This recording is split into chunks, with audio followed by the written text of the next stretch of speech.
Hi everyone, this is Jack and family. Today I'm doing crochet on my head.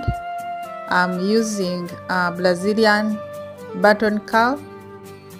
I'm going to use 3 packs, but first let me oil the scalp before I plait or I crochet.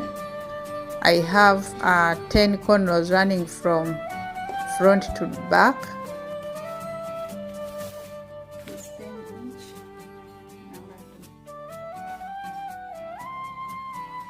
So each pack, like this one,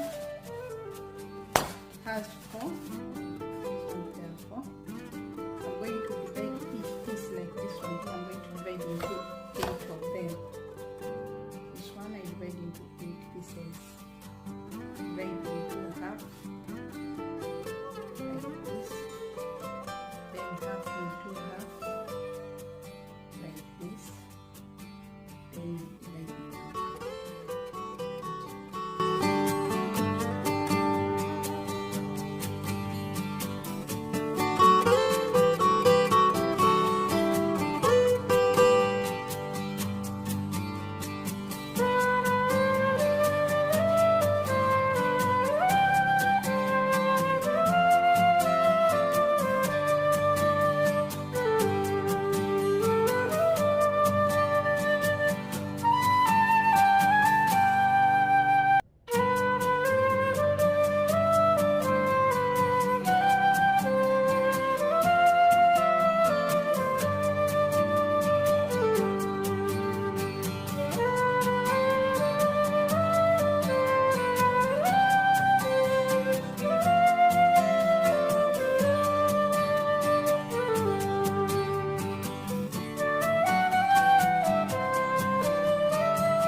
So I'm done.